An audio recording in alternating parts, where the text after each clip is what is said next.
Listen to me now.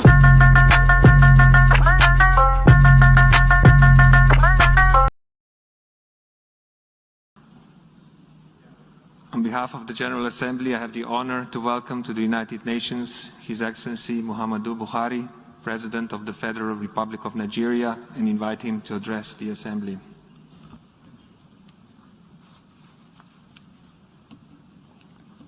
Mr. President, Heads of State and Government, Mr. Secretary General, distinguished delegates, ladies and gentlemen. Mr. President, let me, on behalf of the government and people of Nigeria, congratulate you on your well-deserved election as President of the 76th session of the United Nations General Assembly. I would like to assure you of the full support and cooperation of the Nigerian delegation throughout your tenure. I would like to commend your predecessor, His Excellency Mr. Volkan Bashir, for the many remarkable achievements recorded during his tenure despite the challenges posed by the COVID-19 pandemic. Permit me to congratulate the Secretary General Antonio Guterres on his re-election and commend his strong commitment to making the United Nations more alive to its responsibilities. I also want to express my gratitude to him for reappointing Ms. Amina Mohammed as the Deputy Secretary General to assist him in discharging his responsibilities.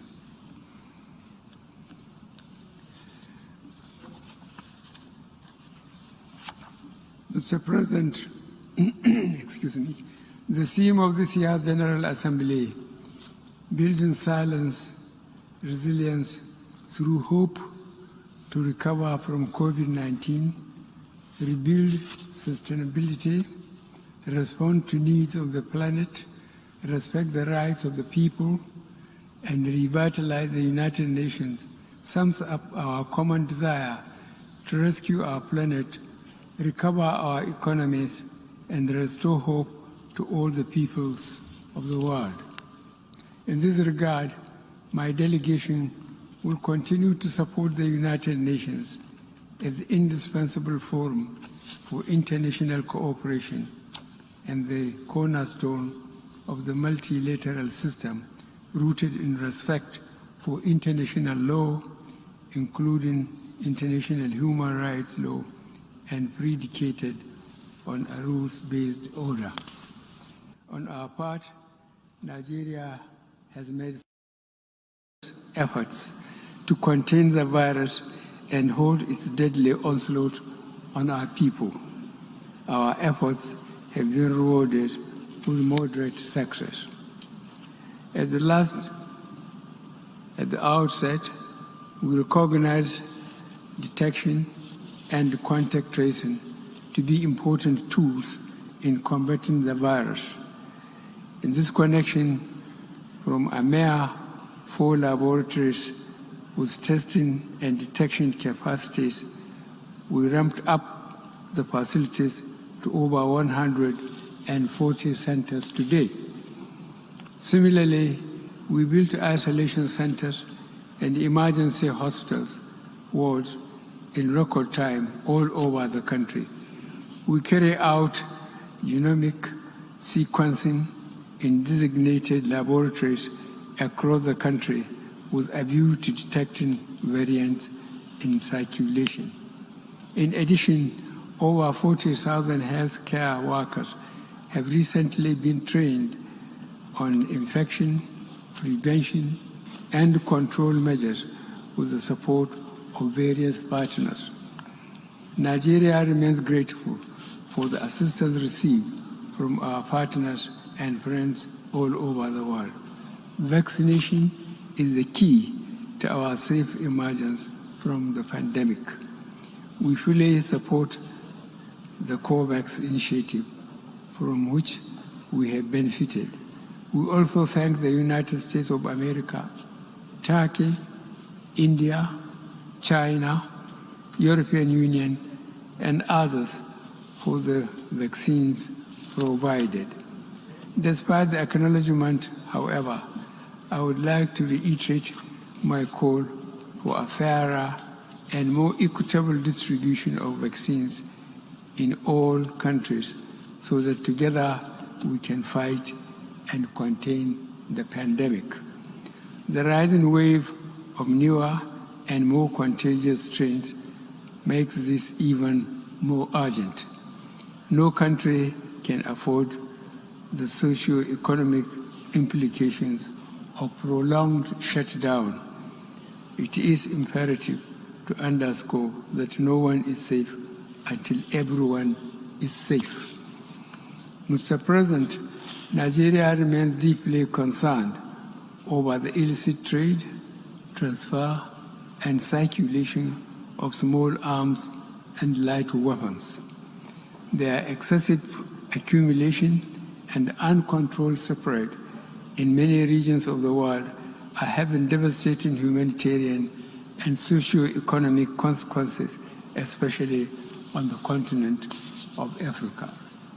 It is on this note that my delegation calls for the worldwide application of the Arms Trade Treaty to codify accountability in conventional arms trade, which is critical to the security of nations.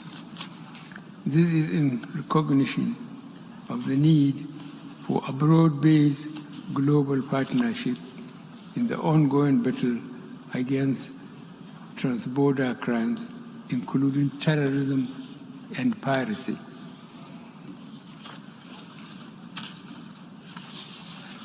Mr. President, we must deal not only with the symptoms of conflict, but also the immediate causes that fuel conflicts in the first place. These include poor and undemocratic governance, human rights abuses, poverty, ignorance, injustice, and inequalities. There are no easy solutions to these conditions. They require long-term investments and more effective international cooperation. In this connection, my delegation underscores the importance of promoting peaceful, unfettered, and inclusive participation of states in global actions towards conflict prevention. This will facilitate the achievement of the 2030 Agenda for Sustainable Development and the African Union Agenda 2063. In West Africa especially, our democratic gains of the past decades are now being eroded. The recent trend of unconstitutional takeover of power, sometimes in reaction to unilateral changes of constitution by some leaders, must not be tolerated by the international community. Nigeria fully supports the efforts of ECOWAS to address this growing challenge and appreciates the support of both the African Union and the United Nations. In this regard, I would like to reiterate that as leaders of our individual member states, we need to adhere to constitutional provisions of our countries, particularly on term limits. This is one area that generates crisis and political tension in our sub-region. Mr. President, Nigeria is fully committed to nuclear non-proliferation and has always supported the view that it should involve all states. Disarmament conventions deserve the support of all states, small, large, nuclear, or non-nuclear. Nuclear weapons remain the ultimate agents of mass destruction, and their total elimination should be the final objective of all disarmament processes within the broad spectrum of goals being pursued by the United Nations. In this regard, Nigeria would participate actively in forthcoming review conference of Nuclear Prohibition Treaty and also the first meeting of states parties to the landmark treaty on the provision of nuclear weapons, scheduled to take place within the first quarter of 2022. Nigeria regards these upcoming events as important steps towards realization of a world free of nuclear weapons. We are therefore supportive of any diplomatic efforts in this direction. We hope that the upcoming Nuclear Prohibition Treaty Review Conference would lead to a successful outcome that will facilitate the nuclearization of the world. We will do our part to ensure such an outcome.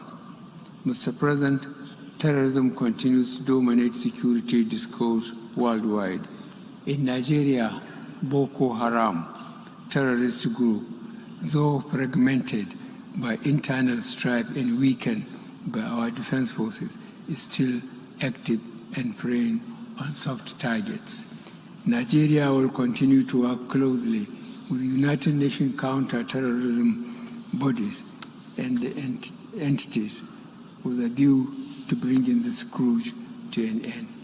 Nigeria has spared no effort in addressing the challenges of terrorism posed by the activities of Boko Haram in northeast Nigeria, the Lake Chad region, as well as banditry in the northwest and north central.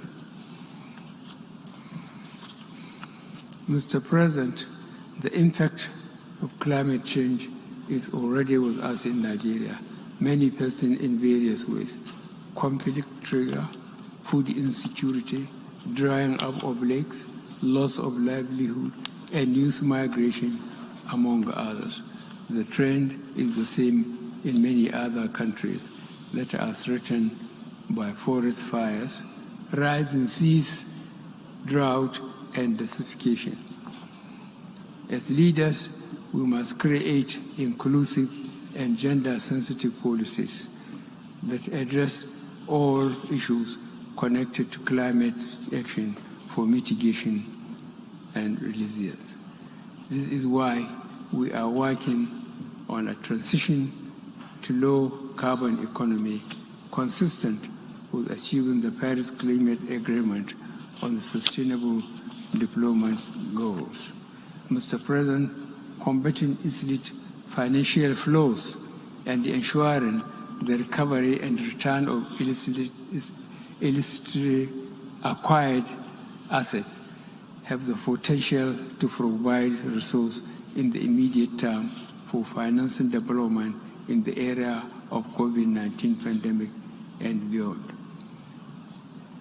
It drives national governments of resources needed to provide adequate and meaningful sources of livelihood for their citizens.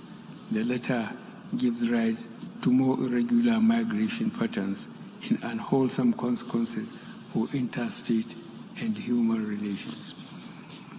Mr. President, the issue of debt, we have seen that developing countries have been faced with unsustainable debt burdens even before the pandemic. The COVID-19 pandemic has increased the risk of a new wave of deepening debt where vital public financial resources are allocated to external debt servicing and payments at the expense of domestic health and financing for critical development needs. Therefore, there is an urgent need to consider expansion and extension of debt service suspension initiative to include all least developed countries and small island developing states facing fiscal and liquidity challenges. Mr. President, Nigeria reaffirms that international trade is an engine for development and sustained economic growth, as well as global eradication of poverty. We therefore call for the reform agenda that will engender better recovery from this crisis, build resilience to future shocks, and pursue transformative development strategies that can deliver the 2030 Sustainable Development Goals. Mr. President, the global food system has, in recent times, been impacted by several factors, such as population growth, availability and accessibility of arable land and water resources, climate change, and loss of biodiversity. Climate change and unpredictable shocks, such as the current global pandemic, further exacerbate vulnerabilities in the global food system, requiring the United Nations urgent attention. Mr. President, Nigeria has been steadfast in safeguarding human rights, including the advancement of women, the protection of children, the protection of the rights of people living with disabilities, the treatment of migrants, refugees, returnees, and displaced persons, as well as the promotion of fundamental freedoms through all legitimate means. In this regard, my delegation recommends the positive example of leaders like Prime Minister Jacinda Ardern of New Zealand. The recent rise in hate-related crimes globally underscores the urgent need to continue our engagement about racism, racial discrimination, xenophobia, and other related intolerance. It is sad to note that the issue of racism remains alive globally. We are beginning to forget our affirmation of the inherent dignity and the equal and inalienable rights of every individual as enshrined in the United Nations Charter. No society can claim to be free or just if it is deprived of any one of these rights. Today, racism drives hate crimes and institutional discrimination. In all this, Africans and people of African descent are among the major victims. I am confident that this forum will make significant impact in the quest to end race-related vices and injustice. Mr. President, no reform of the United Nations system is more urgent than that of Security Council. Stakeholders around the world are asking how such power could be concentrated in scant representation. The governmental negotiations have taken too long, some 15 years. We must avoid going in circles. Consensus has been achieved in some of the elements of this reform, especially that of the representation of Africa on the basis of the El-Zuwaini Consensus and the Sartre Declaration. It is unreasonable to expect unanimity in this matter. Mr. President, our organization is at the peak of the multilateral system. It is also the preeminent body for solving our current and emerging challenges and for developing norms that are protective of us all. In the current moment, hope for this is dependent on how we assist each other to get COVID-19 out of all countries, regardless of their classification. We can do and we must do. In this regard, Let me close my statement by paying special tribute to a great and humane internationalist and an exemplary practitioner of multilateral cooperation. I am speaking of Chancellor Angela Merkel of the Federal Republic of Germany. As she exits the stage, we wish her well. Thank you.